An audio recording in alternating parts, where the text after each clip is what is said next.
Muito bem, estamos de volta com o nosso programa que é o BH Todo Dia, aqui no canal Viver Brasil. E você pode interagir conosco, pode participar com a gente. E aí eu deixei aquela pergunta, né? Você prefere um biscoito de polvilho ou você prefere um arroz doce? Vai lá no WhatsApp agora e diz pra gente, defenda a sua ideia. 99791-5990. Na verdade, Patrícia, essa é uma provocação para você falar do projeto dos Sabores da Memória. Vamos lá.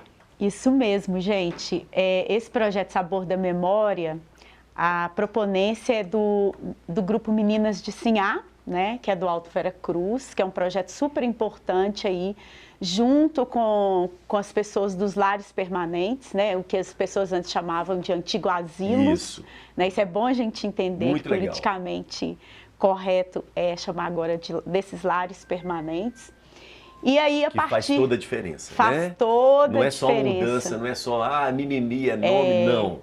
Uma coisa era o asilo, com toda coisa pejorativa. Isso, e a tentativa, exato. começando a mudar pelo nome, a gente começa a mudar um pouco a estrutura e a relação com o lugar. Né? Exatamente. E para mudar essa relação com o lugar, né, ou com esses lugares que estão aí, que a gente conseguiu mapear e pegar essas receitas, que eram receitas a partir da memória dessas pessoas, né?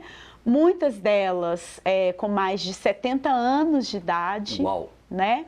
Algumas com mais de 100 anos. Não então, assim, a acredito. gente tem aí um leque de receitas que eu, pela minha análise, assim, como curadora, consigo identificar que são receitas mais de 150 anos, né? Foram passadas de mãe para elas, as avós, com a contribuição familiar. Mais velhas, né? que Belo Horizonte, Mais por exemplo. velhas que Belo Horizonte.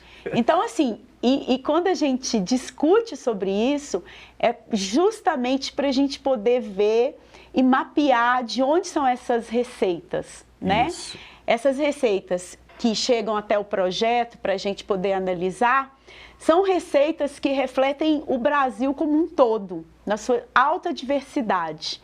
Né? Então, a gente vai ter pessoas que chegam na expectativa de uma cidade melhor, né, para se viver, para trabalhar, para estudar. E aí que vão, inclusive, essas pessoas, muitas vão ser cozinheiras, vão ser donas de casa, vão ser empregadas domésticas. Então, a gente consegue mapear qual que é esse grupo que traz essa memória culinária. Né? E muitas aprenderam a ler e escrever pelo meio das receitas. Isso é muito curioso, Elias, porque assim, isso é um retrato, inclusive, para a gente falar desse analfabetismo que tinha até então e que as pessoas vão rompendo a partir das receitas. Isso, e o caderninho de receita. O caderninho é muito curioso porque ele é a experimentação da vida das pessoas, né? Porque muitas dessas mulheres que são desses lares, elas passaram, como eu disse, eram empregadas domésticas, então elas tinham os livros que eram da época de 1930, 40, 50. Então, esses livros, eles são traduzidos para a forma de como elas cozinham, de como elas cozinhavam, né?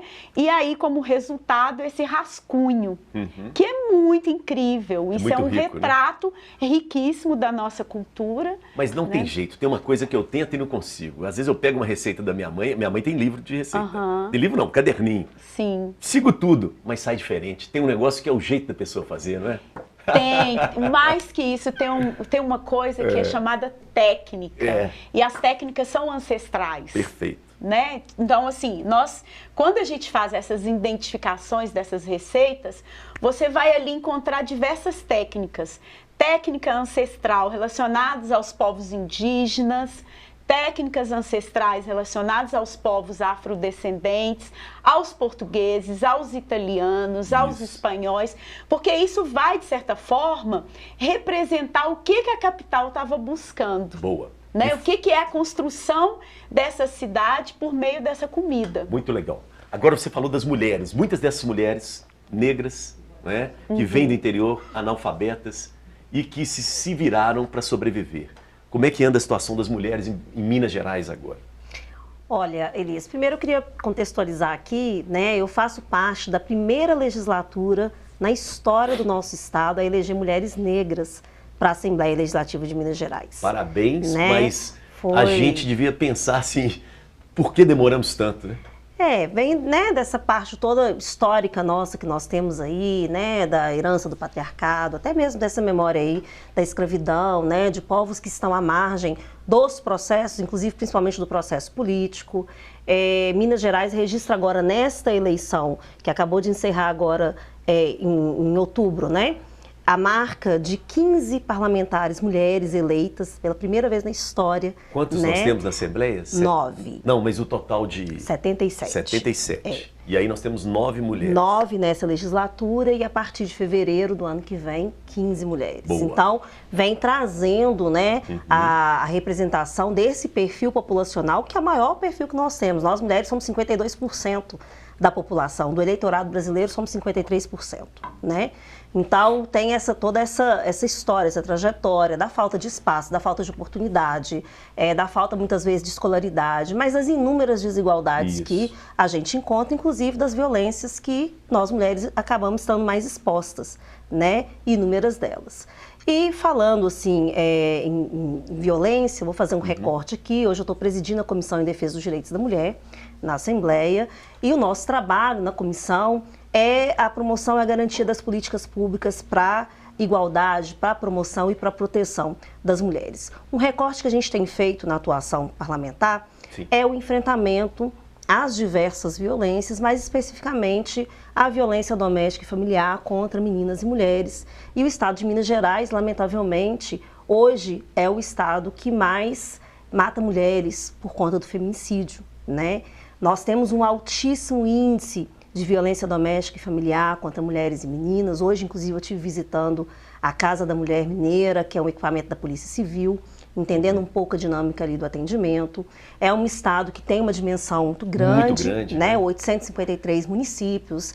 É um estado que é maior que a França, né? Maior que um país.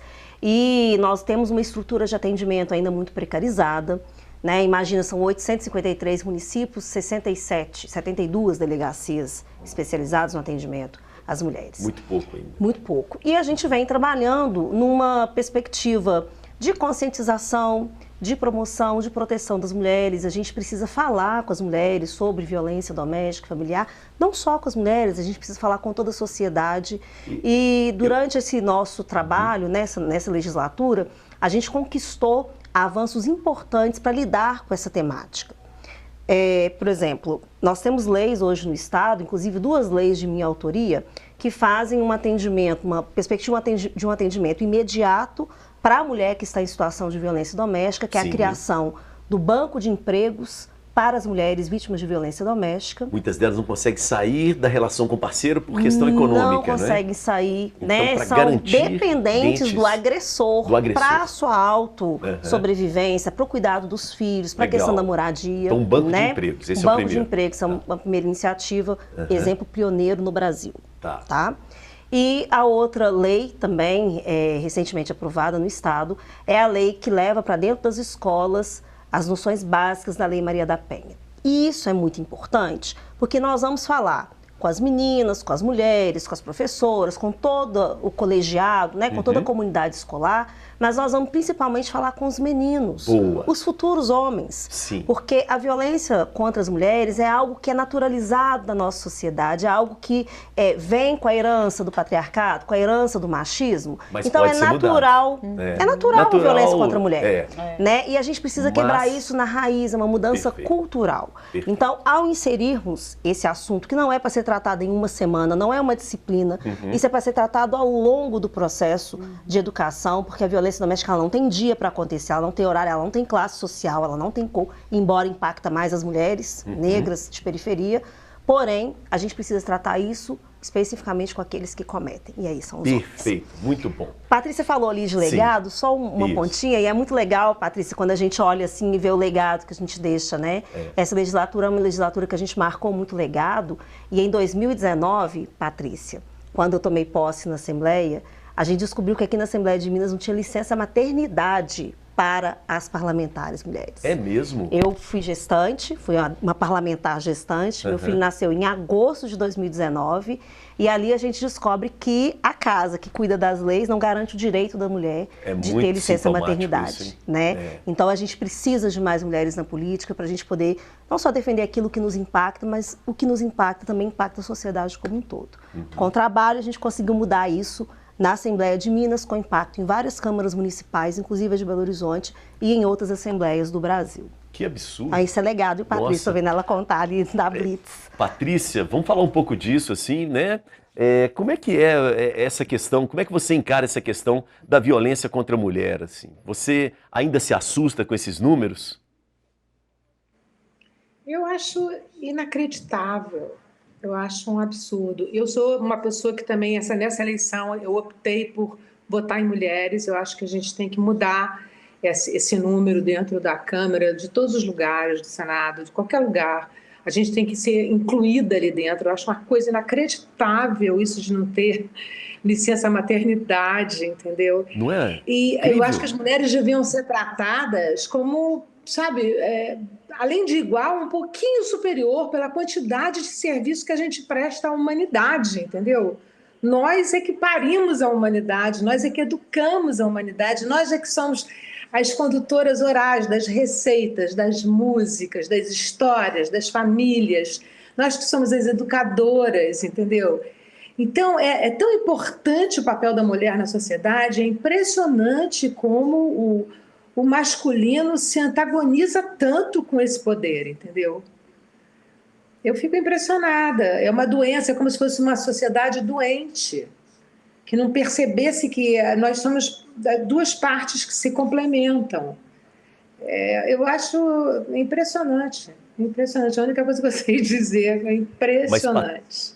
Patrícia, mas o seu trabalho, trabalhando com a arte, com o humor e com a televisão, por exemplo, que é um veículo muito popular, eu me lembro, eu era jovem, né, adolescente, que no programa Armação Ilimitada, as mulheres eram muito fortes. Tinha uma coisa ali de mulheres fortes ali presentes. Eu queria que você falasse um pouco disso, assim, né? Naquele programa que parecia um programa leve, essa coisa toda, mas tinha um recado ali de mulheres muito poderosas. Eu me lembro, quando eu fui convidada para fazer esse projeto, era um projeto que chamava assim, Projeto Surf. E com Cadu e com André, Cadu Militerno e André de Biasi. E era só isso, era um projeto que eles queriam surf, música, porque parece que a Menina do Rio tinha feito muito sucesso no cinema, eles queriam uma coisa daquelas para televisão. E a gente se reuniu, eu, Nelson Mota, Euclides Marinho e Calmon, Antônio Calmon, que foi quem dirigiu o Menino do Rio, e a gente ficou achando aquilo muito lugar comum. E a gente começou a imaginar tudo ao contrário. Em vez de ser dois surfistas cheios de mulheres, eram dois surfistas que dividiam uma mulher. Era o primeiro triângulo. A mulher, em vez de ser uma gata, loura, maravilhosa, ela era uma mulher que tinha cabelo curtinho, usava óculos, era jornalista. E ela era, na verdade, filha de um foragido político, entendeu? Isso foi uma história que dançou ali logo no primeiro capítulo, mas ela morou na França, nasceu na França, filha de um foragido político. Então, a gente foi invertendo todas as informações óbvias. Tudo que era óbvio, a gente ia para o contrário. Então, não tinha ainda mulher DJ nas rádios. A gente botou era Big... Como é que era o nome dela? Já nem lembro. Não era Big Brother, mas era em cima de um radialista que era muito conhecido. Sim, enfim, o Big Show. Uma mulher era Big Show, radialista. A disque jockey, não sei como é que falava na época. E era uma mulher negra, era uma menina, filha do Gilberto Gil. Então, a gente ia invertendo os valores e ficou realmente, porque a Zelda Scott era uma personagem que a Andréa Beltrão fazia, maravilhosa, e era uma personagem super feminista, uma personalidade super forte, sabe? Mas não era um feminismo de bandeira, assim, de ficar colocando palavras de ordem, não. Era um feminismo de comportamento, entendeu? Isso mesmo. E a melhor amiga dela, tudo era fora do padrão, sabe? Era também super gostosa, maravilhosa, mas era também do padrão mais cheinha pro Para os padrões, né? Para os padrões, entendeu? Então a gente brincava exatamente com o oposto de tudo que se esperava. Isso nos anos 80, Parabéns. nisso entrou também Guel Arraes para dirigir, então foi ficando uma... Sabe quando esses projetos que só entram as pessoas certas? E foi ficando uma coisa sensacional. E até hoje, quando a gente vê o Armação Ilimitada, ele é moderno. Ele é moderno, o muito humor dele, moderno. tudo é moderno. Isso. E por ser tão moderno assim também, ele incomoda esse patriarcado até hoje. Pode ter certeza. Exatamente. Mas Mas alguns estava na adolescentes... TV aberta, estava na Globo, no auge da Globo, sabe? De 80, de Ibope, sei lá quanto, entendeu? Mas olha como é legal isso, né? Ficou 4 anos no ar. É interessante Muito isso, esse legal. sucesso todo, porque, por exemplo, eu, né, adolescente, me formei um pouco assistindo a Armação Ilimitada, curtindo a valer, mas isso que a Ana falou, não é? De certa forma, eu, como um homem, também fui formado ali. E, claro, né, não vou dizer que eu não sou machista, porque todos nós somos, mas o Armação Ilimitada, através da arte e do humor, conseguiu diminuir um pouco o meu machismo. Então, agradeço. Acho que isso é muito legal. A arte tem essa possibilidade, não é? A arte tem essa saída. Foi totalmente intuitivo, mas foi o que a gente achava que era legal na época. Isso, mas o que é legal é muito importante. A gente não pode abrir mão disso, principalmente quando a gente é jovem, assim.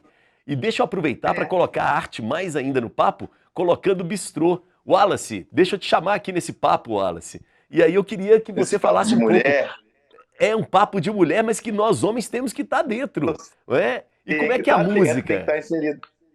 Como é que a arte, a música, pode fazer parte desse, né, dessa reeducação, vamos dizer assim, da nossa sociedade contra o machismo? Eu acho que é óbvio, né, que a mulher sofre muito com o homem, a questão da renda e tudo, mas o maior problema do Brasil, no meu ponto de vista, é a educação, sabe? A distância que nós estamos de educar os nossos jovens como um todo. É um problema que se o mundo fosse diferente, no caso do Brasil, se a mulher tivesse mais força física ou renda, ela também bateria no homem, porque o que falta é educação. A gente sair da nossa bolha e entender que o mundo é muito maior do que nós, que as coisas são muito maior que nós mesmos. E eu vejo o Brasil hoje atolado nesse muro que chama conhecimento. Ninguém busca conhecimento e por isso fica preso no bicho. A diferença nossa do animal é a nossa consciência. Se a gente não desenvolve, não temos consciência. Acha que vamos ganhar as coisas no grito, acha que vamos ganhar na violência. Então, assim, é triste, né, ver esses números todos aí, e a mulher sofrendo, a mulher negra também. Então, acho que toda briga, né, toda luta, mais mulheres em todos os lugares é muito importante, é essencial, mas eu também acho fundamental no Brasil, para nós todos, a gente saber que as nossas crianças, os nossos jovens, precisam conhecer do mundo, precisam se conhecer, precisam ser desafiado através da leitura, da música, da arte. Isso liberta, isso liberta. Eu falo por mim, porque vim, né, desse contexto onde a violência se prevalecia, e o que me salvou foi a arte, foi o violão, foi a música. O meu caso foi a música. Da música, eu acabei permeando em todas as áreas, assim. Então, e se tornou uma pessoa legado, menos violenta, né? Falando sobre legado, a gente tem que colocar isso, gente. Se o nosso povo não tiver educação, não descobrir aquilo que tem maior valor educacional ou de consciência, a gente vai fazer muitas coisas, mas acaba que muitas coisas viram paliativo e não acaba com aquilo na base. Muito bom.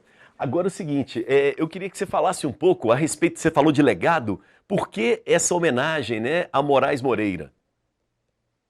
Isso, obviamente, não foi proposital, né? Caiu uma música do Moraes Moreira para a gente regravar, inédita ainda, nesse DVD. A gente gravou o DVD no Observatório em agosto e a gente está trabalhando esse DVD para lançar agora em novembro. E aí a gente assinou com a Sony a distribuição e o nosso empresário conseguiu que a gente, né, colocasse uma música do Moraes Moreira inédita para lançar junto nesse DVD. Então, não foi pensado, mas obviamente está sendo gratificante demais.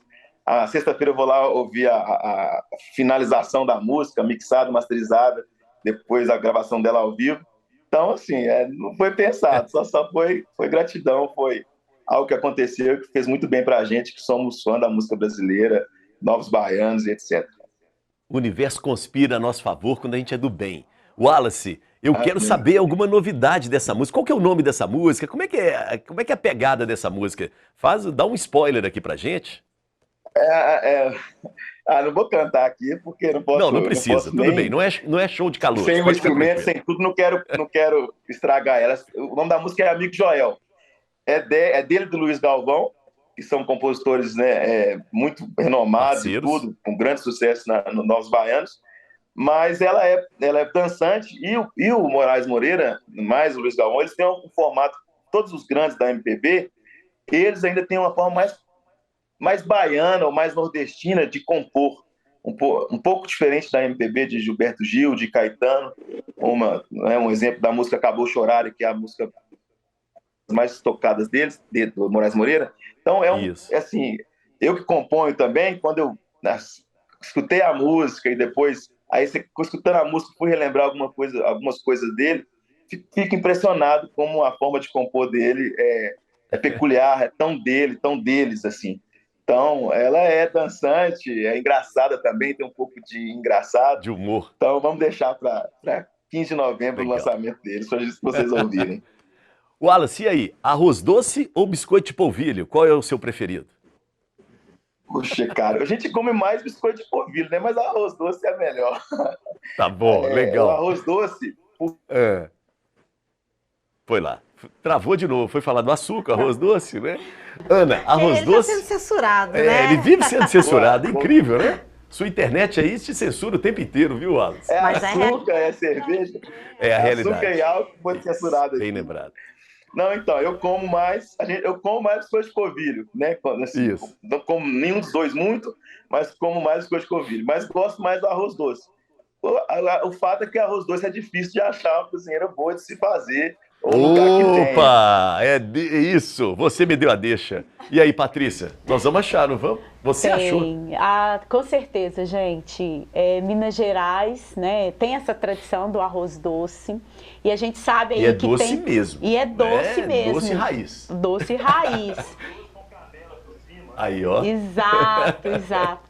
E a tradição aqui em Minas Gerais, especificamente, e Belo Horizonte, tem muito a ver com a afrodescendência. Boa. Né? Uhum. Então, isso é muito marcante. Legal. E aí você vai observando essa receita, não só como arroz doce, mas outras receitas também, que elas vão, assim, dialogando, né? Justamente por causa da qualidade do ingrediente, se falta, se tem, como que é.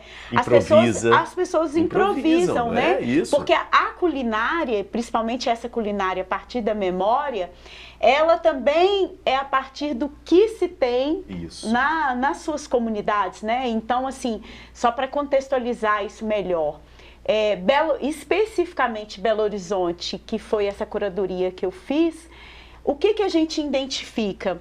Um alimento, um prato que as pessoas anteriormente, elas pagavam, aliás, elas tinham os seus quintais, né? Hortaliças, tinham canas, então assim... Matéria-prima estava ali. Era matéria-prima que estava ali. Tinha uma coisa do abastecimento que era muito próximo, assim, dessas pessoas, né? Isso. E sem dizer que o fato de que não tinha um excesso de agrotóxico, isso interferia muito na qualidade do alimento. Né? Então, quando a gente vai falar dessa memória, um cuidado que a gente tem que ter é não de romantizar isso. Né? Porque se a gente romantiza, a gente está, de certa forma, assim, inclusive desconstruindo a própria memória que está sendo, que ela é um processo muito da mobilidade, né? Do que você vai construindo ali a partir do que tem disponível. Ô, Patrícia, eu tô aqui, ó, com as duas receitas. Eu fiz essa provocação porque são os dois primeiros que aparecem. Arroz doce de forno e biscoito de polvilho. O arroz doce de forno é da Elvira, né? E o outro é da Lenita. Aí, ó, que bacana. Mostra aqui pra gente. E aí? Qual que você prefere, Ana? Eu vou com a Lenita, do jeitinho que tá aí. Biscoito de polvilho com um cafezinho. Um cafezinho, olha que ótimo isso. E você, Patrícia Travassos, arroz doce ou biscoito de polvilho? Você já ouviu falar desses quitutes? Eu amo biscoito de polvilho. Ô, eu tô achando, Patrícia, que você é mineira. Você fala de pão de queijo com propriedade e biscoito de polvilho, que são coisas nossas. Você tem mineiridade aí, Eu viu? adoro. Eu E adoro tem o biscoito de biscoito polvilho. Globo E no arroz Rio de doce é Janeiro, mais aí no Rio. raro. Hã? E tem o biscoito Globo aí no Rio de Janeiro. Maravilhoso também. É o Globo, famoso, famoso. Aqui tem biscoito de Clássico. polvilho em qualquer lugar. Mas tem uns que são bons e outros que não. Entendeu? Perfeito. Então, eu sempre fico olhando a receita para ver o que tem nesse. E aí eu experimento. Mas eu tô louca para comer um biscoito de técnica. polvilho de raiz em Minas, Isso. em BH. Muito bom. Legal demais. Gente, nós temos que ir para o intervalo. Daqui a pouco a gente volta no último bloco do nosso programa. E aí a gente vai poder descobrir onde que a Patrícia Travassos, né, ela vai se apresentar, né, a peça Duetos, para que a gente possa mandar para ela, a outra Patrícia vai mandar, biscoito de polvilho no camarim, mas o autêntico biscoito de polvilho, da Lenita. Nelita, né? Isso. Muito bom. Intervalo, a gente volta daqui a pouco. Lembrando, ó, ela que é, já ficou toda feliz ali, né? A gente vai para o intervalo e voltamos daqui a pouco. Lembrando mais uma vez que eu te chamo para o nosso WhatsApp. Aproveite para participar com a gente, mande a sua mensagem. Nós vamos para o último bloco do programa e no WhatsApp você interage conosco. 99791-5990, biscoito de polvilho ou arroz doce. O que você prefere? Tá bom? Intervalo, a gente volta daqui a pouco. Valeu, maestro.